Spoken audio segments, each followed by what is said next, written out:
அலைக்கும் வரஹ்மத்துல்லாஹி வபரகாத்து. கிராமப்புறங்கள்ல எல்லாம் பெண்கள் மகரிப் தொழுது முடிச்சதோட கையில் தஸ்பீ மணி எடுத்துக்கிட்டு தன் வீட்டுக்கு முன்னால் சேரை போட்டு உட்காந்து ஓதிக்கிட்டே இருப்பாங்க.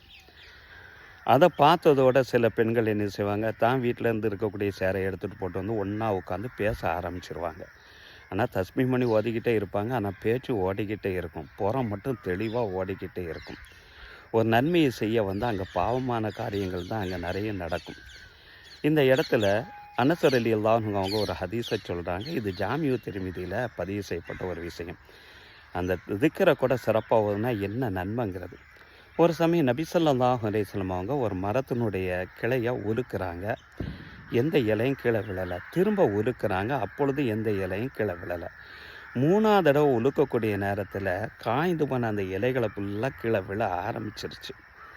அந்த இடத்துல நபி ஸல்லல்லாஹு அலைஹி வஸல்லம் சொல்கிறாங்க, சுபஹானல்லாஹ் வல்ஹம்துலில்லாஹ் வலா இலாஹ இல்லல்லாஹு வல்லாஹு அக்பர். இவைகளை ஓதுவது தன்ஃபுதுல் ஹதாயா, பாவங்களை எல்லாம் விழச் செய்துமா இவைகளை ஓதுறதுனால.